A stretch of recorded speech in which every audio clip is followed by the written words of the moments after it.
دور موجود کے اندر سب سے بڑا فتنہ اور سب سے بڑی آزمائش جو دور موجود کے لوگوں کے سر پہ آن پڑی ہے وہ عصمت کی دولت کو محفوظ رکھنے کے حوالے سے ہے، نظروں کی پاکیزگی اور دامن کی عفت اور پاکیزگی کے حوالے سے ہے۔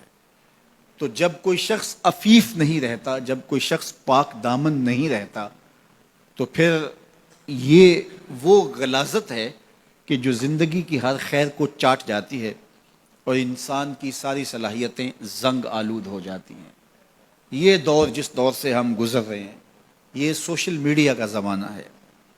اور سوشل میڈیا میں جو رتب و یاب موجود ہے اور اس کے بعد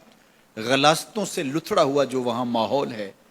اور یہ وہ چیز نوجوان کے ہاتھ میں جب آ گئی، چاہے وہ مرد ہے چاہے وہ عورت ہے، تو پھر وہ بیٹھا بھی تنہائی میں ہے تو اپنے دامن کو وہ کس طرح محفوظ رکھ پائے اور اپنے خیال کی عفت اور پاکیزگی کا کیسا سامان کر پائے۔ ہمیں سورہ یوسف یہ سبق دیتی ہے کہ ساتوں دروازے مقفل ہوں اور کوئی دیکھنے والا موجود نہ ہو، اور حسن قدموں میں بچھنے کے لیے خود بیتاب ہو۔ ایک یقین اور ایک عقیدہ ایسا ہے جو دامن پہ ایک دھبا اور ایک چھینٹا بھی گناہ کا نہیں پڑنے دیتا، اور وہ یقین یہ ہے کہ میرا اللہ مجھے دیکھ رہا ہے۔ ہمارے معاشرے کا ایک بہت بڑا مسئلہ حسد ہے، بغض ہے، کہ باہمی حسد نے ہمارا سکون چھین لیا ہے، ہمارے قرار کو لوٹ لیا ہے۔ چھوٹے سے لے کر بڑے تک حسد کی آگ میں جل رہے ہیں، بھائی بھائی کا گلا کاٹنے کے لیے تیار ہے، اور قومیں ایک دوسرے کے ساتھ حسد میں مبتلا ہیں۔ علماء کا طبقہ ہو یا فقراء کی جماعت ہو، درویش اور فقیر لوگ ہوں یا تجار کا طبقہ ہو، آج حسد کا دنیا کے اوپر پہرا ہے، اور حسد اور بغض اور کینہ اور نفرتیں اسی کا دور دورہ، اس کی حکومت چل رہی ہے اور اس کا سکہ چل رہا ہے۔ حکومت کے ایوانوں سے لے کر کے فقیر کی جھونپڑی تک آپ کو حسد کی ہی شہنشاہی دکھائی دے گی۔ سورہ یوسف ہمیں بتاتی ہے کہ حاسد کس طرح نامراد ہوتے ہیں اور محسود کس طرح کامیاب اور بامراد ہوتا ہے۔ جس سے حسد کیا جائے، اور حسد کرنے والے بھی کوئی بیگانے نہ ہوں، حسد کرنے والے اپنے سکے بھائی ہوں، حسد کرنے والے پیغمبر زادے ہوں، لیکن جب وہ حسد کی آگ میں جلتے ہیں تو اپنی ساری صلاحیتوں کو زنگ آلود کر لیتے ہیں، اور جس معصوم سے حسد کیا جاتا ہے وہ 13 سال کا یوسف ایک دن مصر کے تخت پہ جلوہ فرما ہوتا ہے، اور پھر وہ حاسد سامنے سوالی بن کے کھڑے ہوتے ہیں،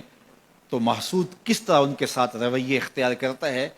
یہ صورت ہمیں رویوں کا حسن بھی سکھاتی ہے، رویوں کا جمال بھی بتاتی ہے کہ رویے کتنے خوبصورت ہونے چاہیے۔ تمہارے ساتھ اگر کسی نے اچھا سلوک نہیں کیا تو جب تم ایسی مسند پہ پہنچتے ہو جہاں تمہیں عزتوں سے نوازا جاتا ہے تو تمہارے رویوں کی خوبصورتی کیا ہونی چاہیے۔ سورہ یوسف میں یہ بھی بتاتی ہے کہ عزتیں اللہ کی عطا ہوتی ہیں، اور جب کوئی بندہ اللہ پر کامل بھروسہ کر کے بیٹھ جائے اور اس کا اللہ پر توکل مضبوط ہو جائے تو اس کو چاہے اندھے کنویں میں بھی کیوں نہ لٹکا دیا جائے، اللہ وہاں سے نکال کے بھی تخت پہ بٹھانے پہ قادر ہے۔ علماء تفسیر نے لکھا ہے جو سورہ یوسف کو سمجھتا ہے، سورہ یوسف کی تلاوت کرتا ہے، حاسد اس کا کچھ نہیں بگاڑ سکتے۔ اللہ تعالیٰ اس کو حاسدین کی شر سے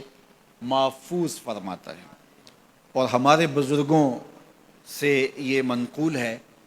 کہ جو سورہ یوسف تلاوت کرے اس کے بیٹوں کے یا بیٹیوں کے رشتے نہ ہو رہے ہوں تو وہ روزانہ کی بنیاد پہ اس مقصد کے لیے اگر سورہ یوسف تلاوت کرتا ہے تو اللہ اس کے لیے صالح اسباب پیدا فرما دیتا ہے، بہترین اچھے اور صالح اور نیک رشتے